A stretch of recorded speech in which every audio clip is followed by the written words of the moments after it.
In every video game, there are two kinds of characters. There is the player, the one making the choices, the one who could, in theory, do anything. And then there is everyone else.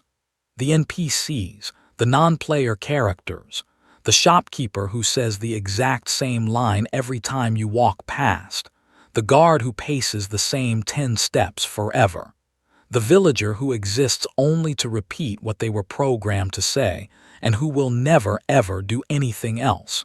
You have always assumed you are the player. But are you sure? Stop for a moment and think about your day. Really think about it. You woke up at roughly the same time you always do. You reached for your phone before your eyes were even fully open. You ate something similar to what you usually eat. You took the same route, thought the same kinds of thoughts, scrolled the same apps, and reacted to the same things in the same ways you did yesterday and the day before and the year before that. Now ask yourself an uncomfortable question. How much of today did you actually choose? And how much of it just ran? Because here is something most people never want to look at directly. A huge portion of your life is on autopilot. Researchers who study habit, like the psychologist Wendy Wood, have found that close to half of everything you do each day is not a fresh decision at all. It is habit. Automatic behavior triggered by the same cues firing on a loop while the conscious you barely shows up to watch. Think about what that means. Nearly half of your life. Running on a script. Repeating without you even noticing, just like an NPC. And it goes far deeper than routine. Think about your opinions, the things you believe, the positions you would defend in an argument. You feel like you chose them carefully through your own reasoning. But did you? Or did you simply absorb them from your parents, your friends, your country, and the videos that happened to land on your feed? In the 1950s, the psychologist Solomon Asch ran one of the most revealing experiments in the history of human behavior. He placed a single person in a room with a group of strangers and asked everyone a question with an obvious answer. Which of these lines is the longest? The trick was that the strangers were all actors, and one by one, they confidently gave the same wrong answer. And the real person, sitting there with their own eyes telling them one thing and the entire group telling them another, did something astonishing. Again and again, they went along with the group. They denied what they could plainly see, just to avoid being the one who broke from the crowd. Read that again. People will contradict their own eyes to stay in line with everyone else. So how many of your beliefs are genuinely yours? And how many are just lines you were handed at some point and have been repeating ever since, convinced they were your own? Then comes the strangest layer of all. Even your small, moment-to-moment actions may not truly begin with you. The psychologist John Bargh spent his career studying automatic behavior, and his work suggests that much of what you do is set off by your environment before you ever consciously decide to do it. A cue appears, the behavior fires, and only afterward does your mind step in and announce, "Yes, I meant to do that." You feel like the author of your actions, but a great deal of the time, you are closer to the narrator calmly explaining choices that were already in motion before you arrived. A character that runs on triggers, a character that repeats its programming, a character that absorbs its lines from the world around it and then calls them its own, starting to sound familiar. And in the modern world, it has only become more obvious.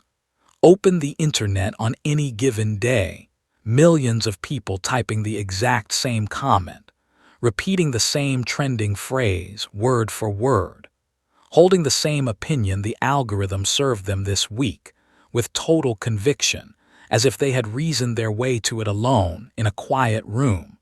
We even invented a name for it. We call those people NPCs. The irony is that almost no one using the insult ever stops to ask whether it might apply to them too. And if you really want to fall down the hole, some serious thinkers go even further. The philosopher Nick Bostrom famously argued that it is not impossible that our entire reality is a simulation, a kind of vast, advanced video game. If that were ever true, then the question stops being a metaphor. Some of the characters in that world would be players, and some would be background. So which would you be? Which brings us finally to the question this whole video has been circling. Are we just NPCs? And honestly, looking at the evidence, it is hard not to feel a little uneasy. So much of who you are was installed by forces you never chose. The language you think in, the values you defend, the fears that quietly run your decisions, the routines that swallow your hours. You did not pick most of it. It was loaded into you slowly, long before you were ever old enough to question a single piece of it. But here is the twist, the one thing that changes everything. An NPC never asks if it is an NPC. The shopkeeper in the game never freezes mid-sentence and wonders why he keeps saying the same line. The guard never stops pacing and thinks, wait, why do I always walk these same 10 steps? A true non-player character cannot step outside its own programming because it does not even know the programming is there. It is completely inside the script, and the script is the entire universe to it. But you are listening to this right now and feeling something stir. A discomfort, a flicker of recognition, a quiet voice in the back of your mind saying, what if some of this is actually true about me? That voice, that ability to look at your own behavior from the outside and question it, that is something no NPC could ever do. It is the glitch in the system, the crack where the light gets in. Because the moment you notice the autopilot, you are no longer fully on autopilot. The moment you catch yourself repeating a borrowed opinion, it stops being automatic. The moment you ask whether your life has become a loop, you have already just slightly stepped outside of it. That is what it truly means to be the player, not someone who never runs on scripts. Everyone runs on scripts. The player is simply the one who can see the script and choose every now and then to do something else. And that choice is sitting in front of you constantly. You can take the road you never take. You can question the belief you have defended your entire life.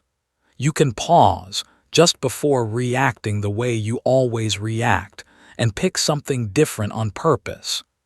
Every single time you do, you take the controller back into your own hands, even if only for a moment. You will not do it all the time. No one can. Most of your life will still run automatically because it has to. A brain that stopped to question every action would never survive a single day. The autopilot is not your enemy. It is just the factory setting. But a default is only a prison if you forget there was ever a door. So, are we just NPCs? For most of your life, in most of your moments, the honest answer is closer to yes than any of us would like to admit. You move through the world on borrowed scripts, reciting your lines, walking your familiar paths, half asleep. But the NPC in the game will run its loop until the end of time and never once wonder about it. It will repeat its single line forever, perfectly content, perfectly unconscious, and perfectly asleep. You just spent the last several minutes wondering. And that single, strange, restless ability to question the script you were handed, to suspect there is something more, to actually want to wake up, is the one thing that proves you were never only an NPC at all. The character never asks. The player always does. So which one are you going to be for the rest of today?